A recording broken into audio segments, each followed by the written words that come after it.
Okay, you can start. You're live on YouTube. Okay, good afternoon, everyone. I'm Frank Cassidy, acting chair of the BZA, and I'll now call this meeting to order. Our first order of business today is the election of officers for 2021. Those officers being chair, vice chair, and secretary. And there's Joe. Good. Sorry about that. I'll now open the nominations for chair. Does anyone have a nomination?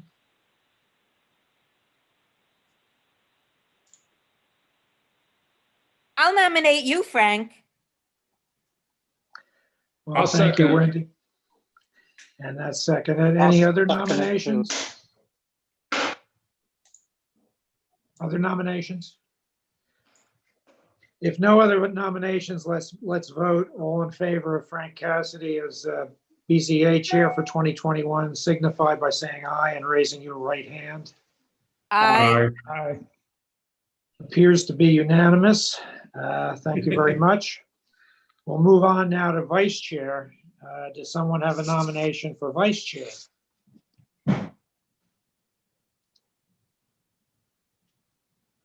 I will nominate Jay Lewis. I'll second it. Any other nominations? All in favor, please. Okay, whoa. What about some other nominations? I'm sorry? Were there other nominations? There were not. Sorry, Jay.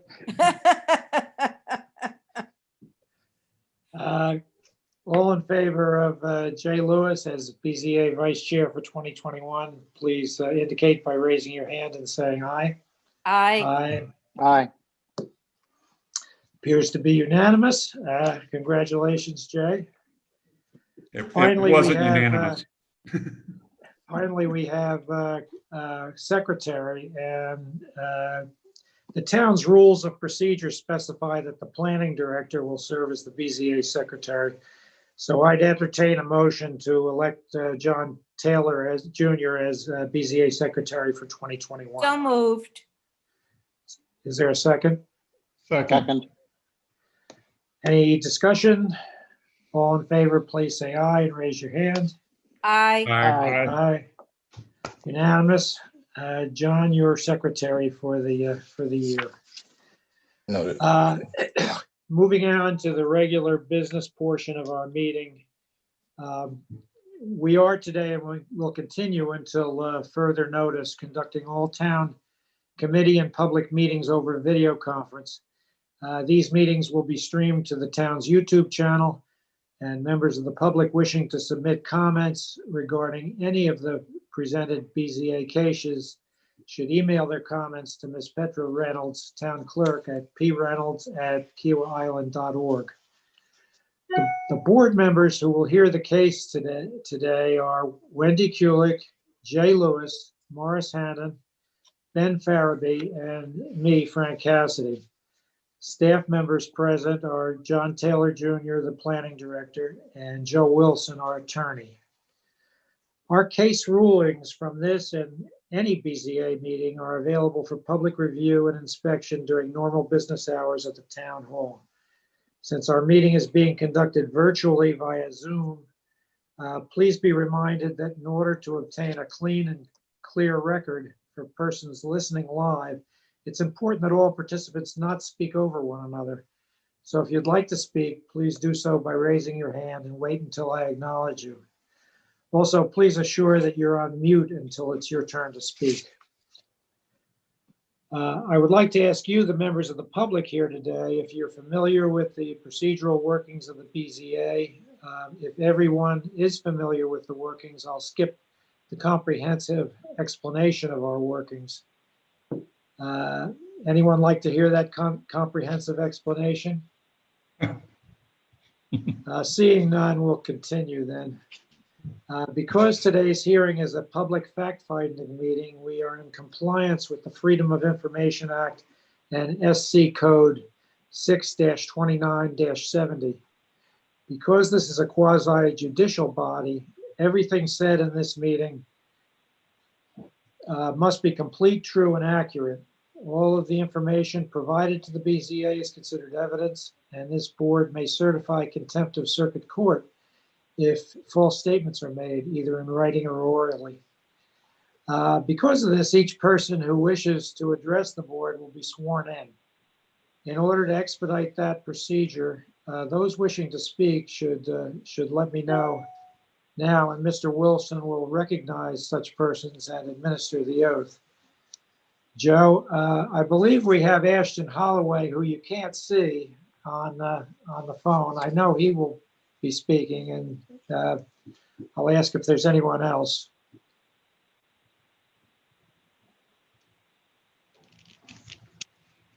Okay, Joe. So Mr. Holloway, please raise your right hand. Do you affirm that the testimony you are about to give is the truth, the whole truth, and nothing but the truth? You got it. I do. Thank you. Thanks, Joe. I shall now call case BZA 20-000013 at 281 Governor's Drive. Staff will present facts pertinent to the case, and I shall then call the applicant to address the case. The applicant will state their name and current address for the record before presenting testimony. I'll then ask for those speaking in support, followed by those against the case, and they shall follow the same procedure by identifying themselves. And they're limited to 2 minutes each. The applicant will also have 2 minutes for a rebuttal if necessary. John, would you please present the case?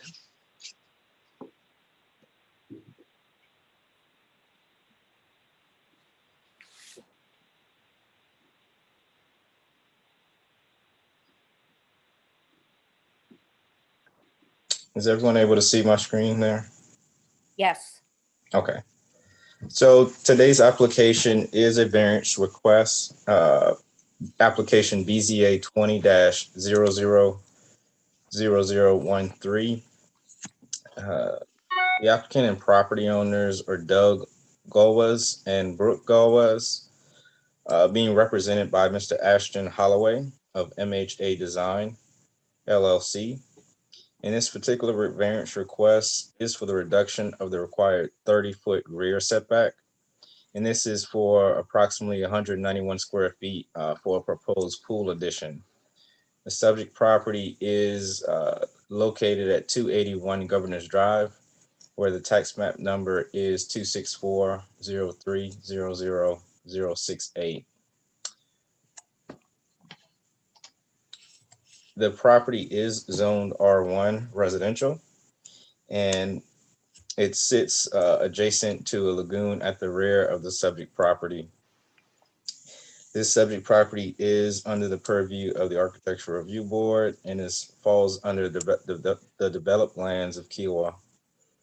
Adjacent properties, both to the east is located in the R1 zoning district, and to the north across Governor's Drive and to the west across Tallow Tree Drive are also located in the R1 zoning district. The area at the rear of the subject property where the lagoon sits is zoned Parks and Recreation. The ordinance requires that setback be defined as a required minimum distance from the lot line or street right-of-way or critical line. That establishes an area within which a structure shall be erected. And the ordinance looks at the rear setback as that setback measured from the rear lot line. Here are a few images of the subject property. Here's the front, looking at the front alongside Governor's Drive.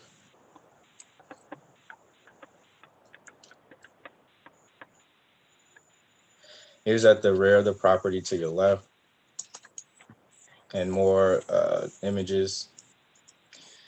The applicant is proposing to add a pool within the existing rear deck, and the plans also propose to remove 2 rear deck stairs that are located within the setback and replace those stairs with 1 run of stairs that is located within the buildable area. Additionally, the proposal removes approximately 200 square feet of lower deck and places that with a pool. Here you see the existing site of where that's located and the proposed new pool to be relocated or within the existing deck, and the relocation of the stairs beyond the setback to within the buildable area. The applicant is also included within the materials a spec for the pool design, which it shows is approximately 25 feet in length. Sorry there. I will now just review the staff criteria, highlighting the staff findings based upon this approval criteria. In terms of criteria A, extraordinary and exceptional conditions. There may be extraordinary and exceptional conditions, and this is pertaining to the property required setbacks. That includes the 30-foot rear setback from the lagoon and existing trees on the site, and the legal non-conforming status of the existing structure that encroaches into the required setback. The applicant has stated that the home located on a corner lot has existing elements of the home that are already located within the rear setback of the parcel.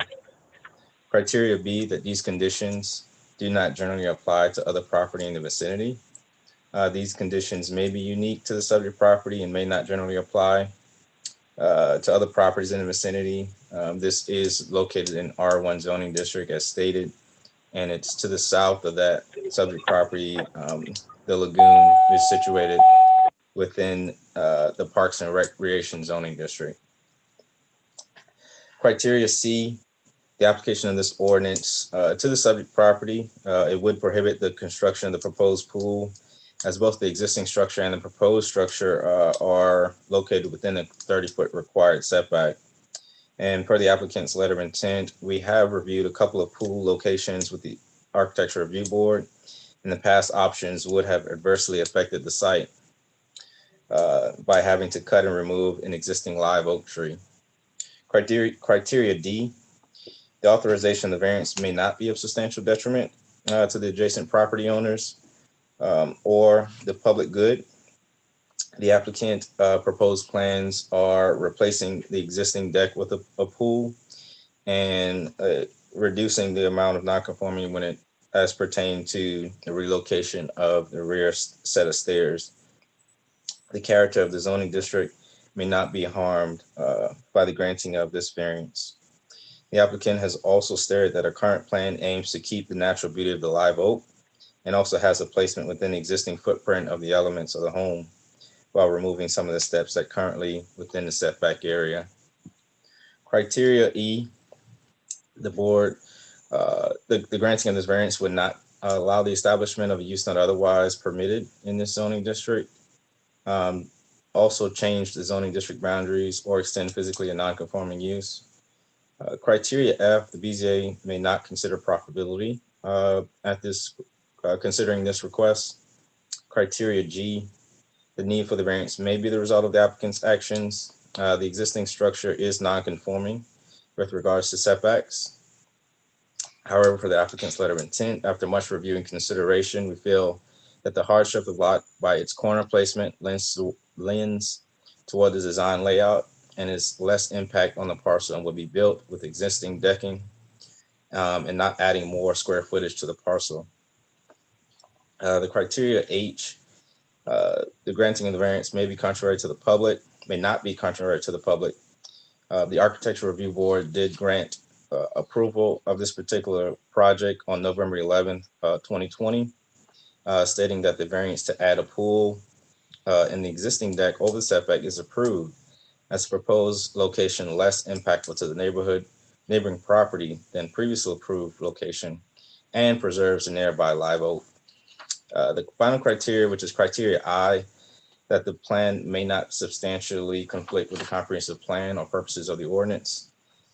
And the applicant's proposed plan does place the applicant's proposed plans places the pool within the existing structure, not impacting the comprehensive plan or zoning ordinance. Based upon those criteria, your appeals action for the Board of Zoning Appeals, you may approve with conditions or deny. And this is in reference to, again, I'll give that case number, which is BCA 20-000013, particularly the subject property of 281 Governors Drive. That complete staff review included in your material is of applicant's letter of intent and the Architectural Review Board's letter. There have been no public comments received on this application.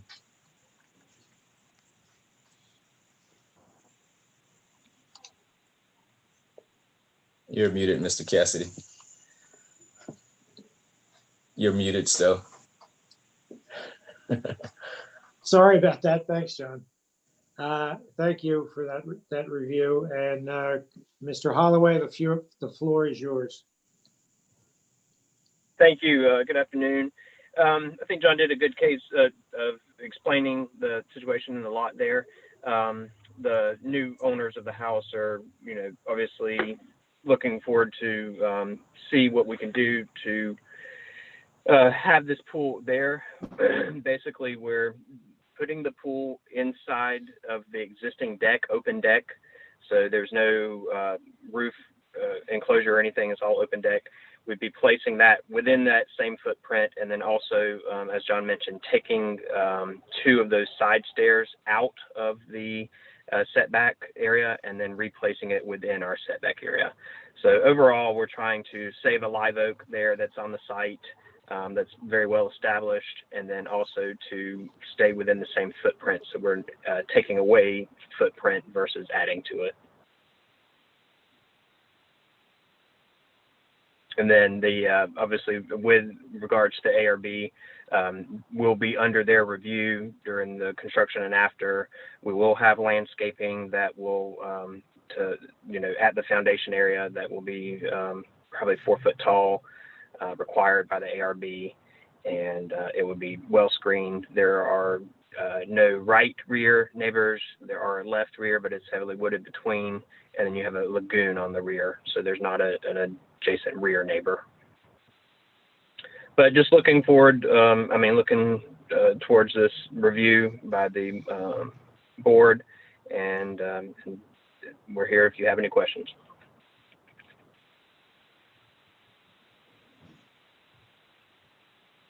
Jay, go ahead.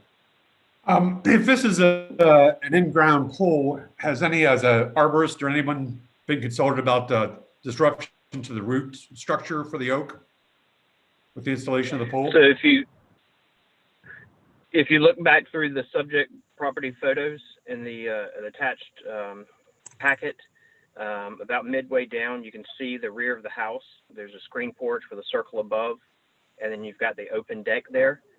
That open deck, the raised open deck, is where the pool goes. So the pool would be elevated. And we had the arborist come out with when we're looking at the landscaping with ARB, he feels that the grand oaks are far enough away. They're on the right and left side of these areas, and that the foundation would not affect any of the trees. Okay, thank you. Other questions for Mr. Holloway?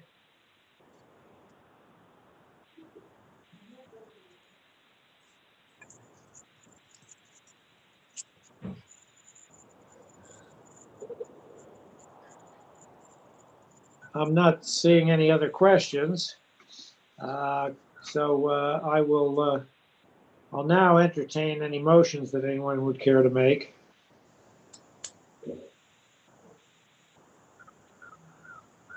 I'll make a motion to approve the request for the variance. I'll second it. Okay, we have Wendy making the motion and Morris seconding it. Is there any further discussion?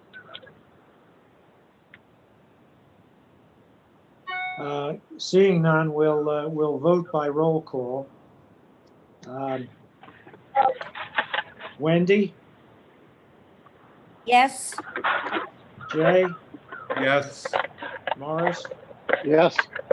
Dan, Yes. and Frank, yes.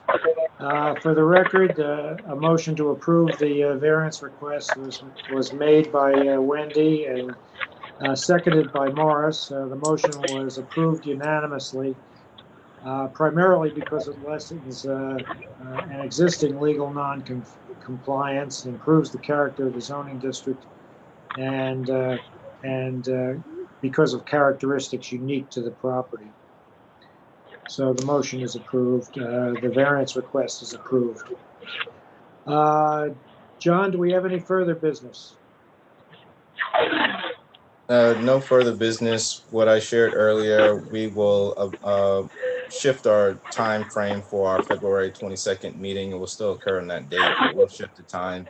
So just look for communications from staff on when that time will be, if there are no objections to the flexibility of that meeting date. Thank you, John. Any other comments before we adjourn? All right, I'll entertain Thank a you for your motion. time. Thank you, Thank you, guys. Mr. Holloway. I'll entertain a motion to adjourn then. I'll move. Second. All in favor, please say aye. Aye. Aye. Aye. Thank you. Thanks, everybody. Enjoy the rest